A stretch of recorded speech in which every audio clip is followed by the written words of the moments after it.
Bakit ang mga mayayaman ay lalong yumayaman habang ang mga mahihirap ay lalong naghihirap? Yan ang madalas na tanong ng karamihan na hindi masyadong nabibigyan ng tamang sagot.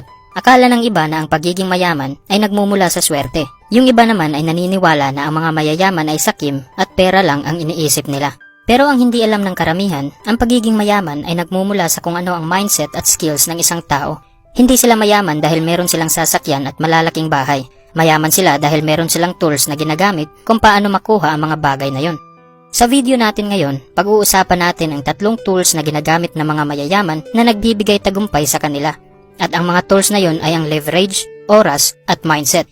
Isa-isahin natin ang mga ito. Number 1. Leverage. Ang rason kung bakit kailangan mo ng leverage dahil limited lang ang oras at lakas natin. Dahil sa leverage, kaya mong matapos ang isang gawain sa loob lamang ng maikling panahon at kaya mong gawing simple ang mga mahihirap na bagay. So ano ba ang ibig sabihin ng leverage? Ang leverage ay ang pagkuha ng maximum na result gamit lang ang minimum na effort. Gawin na lang nating halimbawa si John at Mike. Pareho silang employee at may monthly salary na 30,000 pesos. Pareho din silang may plano na magsimula ng kanilang negosyo at kailangan lang nila ng 1 million pesos na kapital. Si John ay napaisip na kung mag-iipon siya ng 100,000 pesos taon-taon, kaya na niyang magsimula sa kanyang negosyo pagkatapos ng 10 taon. At dahil sa plano niya na yon, nagtatrabaho siya ng habang oras araw-araw para makuha niya ang kanyang annual target na 100,000 pesos. At lumipas ang 10 taon, nakapag-ipon siya ng 1 milyon at nagsisimula na siyang magtayo ng kanyang negosyo. Pero iba ang naging istorya sa buhay ni Mike. Gumawa siya ng mas mabilis na plano at hindi tumagal ng 10 taon bago niya nakuha ang kinakailangan na kapital ng kanyang negosyo. Ang ginawa ni Mike ay nag-iipon lamang siya ng 20% sa kailangan na kapital o 200,000 pesos at inimbitahan niya ang kanyang mga kaibigan para mag-invest sa kulang na 80%. Meron din silang terms and conditions kung magkano ang interes sa hiniram niyang pera at pagkatapos ng 2 taon, nakapagsimula ng magtayo ng kanyang negosyo si Mike. Kung kaya ni John na mag-ipon ng 100,000 pesos taon-taon, kaya din yon ni Mike. Pero nakuha lamang ni Mike ang kanyang goal sa loob lamang ng 2 taon dahil gumamit siya ng leverage, habang si John ay umaasa lamang sa sariling sikap. Ang leverage na ginamit ni Mike ay ang tinatawag na OPM o Other People's Money. Aside sa Other People's Money, marami pang leverage na ginagamit ng mga mayayaman, gaya na lang ng OPT, Other People's Time, at OPE, Other People's Experience. Hindi kailangan ng isang business owner na malaman kung ano ang technical na parte ng kanyang negosyo. Kailangan lang niya ng sapat na kaalaman at hahayaan lang niya na ibang tao na ang magtatrabaho sa ibang technical na gawain. Isipin mo na lang si Steve Jobs. Kahit gaano pa siya katalino, ginamit pa rin niya ang oras at talento ng ibang tao upang mabuo ang Apple. Ganon din si Jeff Bezos ng Amazon, Bill Gates ng Microsoft at Sam Walton ng Walmart na meron ng 2.2 milyon na empleyado ngayon. Kailangan mo ng hard work pero kailangan mo rin gumamit ng leverage para yumaman. At narinig mo na siguro ang kasabihan ng ibang tao na kailangan mo ng sipag at tiyaga para magtagumpay. Pero gusto ko lang malaman mo na magkaiba ang ibig sabihin ng salitang sipag at tiyaga ng mga mayayaman at mahihirap. Ang average na tao pag sinabi mong sipag at tiyaga, ang pag-intindi nila sa salita na yon ay overtime o di kaya ay work on day off. Meron pa silang motto na kung kailangan mong kumita ng ekstrang pera, kailangan mo ring magtrabaho ng ekstrang oras.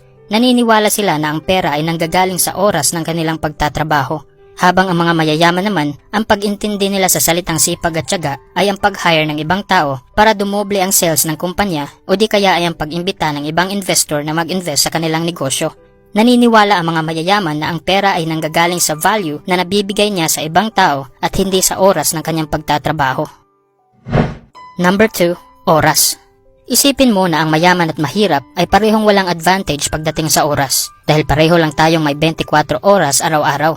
Pero bakit hindi magkapantay ang ating income at yung iba ay doble ang kinikita? Ang income ng bawat tao ay hindi nanggagaling sa haba ng oras ng pagtatrabaho. Sa halip, ito ay nanggagaling sa kung ano ang ginagawa natin sa ating oras o kung paano natin ito ginagamit. Kagaya na lang ng pera, kung bibigyan mo ng 1,000 pesos ang taong mahirap at mayaman araw-araw, gagamitin nila ito sa magkaibang paraan. At dahil ginamit nila ito sa magkaibang paraan, magkaiba rin ang resulta ng kanilang buhay. Lahat ng bagay o sitwasyon na meron sa ating buhay ngayon ay hindi lang basta nangyayari. Nangyayari ito dahil sa mga desisyon na pinili natin noon. Halimbawa, wala kang pera ngayon dahil hindi ka nag-iipon noon. Hindi ka malusog ngayon dahil hindi ka nag-i-exercise araw-araw. O di kaya ay marami ka ng pera ngayon dahil gumawa ka ng desisyon na magsimulang mag-invest 5 years ago. So kung gusto mong may magbago sa iyong financial life, napakabuting gumawa ka ng panibagong desisyon ngayon at mas mainam na magsimula ka sa kung paano mo gagamitin ang iyong oras. Dahil ang tagumpay ay hindi nangyayari sa isang sandali. Ito ay resulta lamang na nagmumula sa iyong desisyon araw-araw. Kaya siguraduhin mo na productive ka palagi. At bibigyan kita ng dalawang paraan kung paano maging productive. Unang paraan ay ang 80-20 rule. Dahil limited lang ang oras at lakas na meron tayo araw-araw, napakabuting gagamitin natin ito sa mga gawain na magbibigay sa atin ng magandang resulta sa hinaharap. Gaya na lang ng nabanggit kong statement kanina tungkol sa leverage. Ito ay ang pagkuha ng maximum result gamit lang ang minimum na effort. Halos ganito rin ang 80-20 rule. Ano ba ang 20% ng iyong gawain ngayon na magbibigay sa iyo ng 80% na result? Pangalawang paraan para maging productive ay ang time blocking method. Napakabuting ita-time block mo ang pinakamahalagang oras ng iyong araw o yung 20% na gawain na magbibigay sa iyo ng 80% na result para maging focus ka sa paggawa ng iyong mga plano at maiiwasan mo ang mga distraction na nagnanakaw ng iyong atensyon. Tandaan mo ito palagi, ang oras natin ay mas mahalaga pa kumpara sa pera dahil yan lang ang nag-iisang resources na meron tayo. Kaya mong gumastos ng pera ngayon at kitain itong muli bukas. Pero hindi ganun sa oras, hindi mo na kaya pang ibalik ang sandali na lumipas na. Kaya gamitin mo ng maayos ang oras na meron sa iyo ngayon. Number 3, mindset.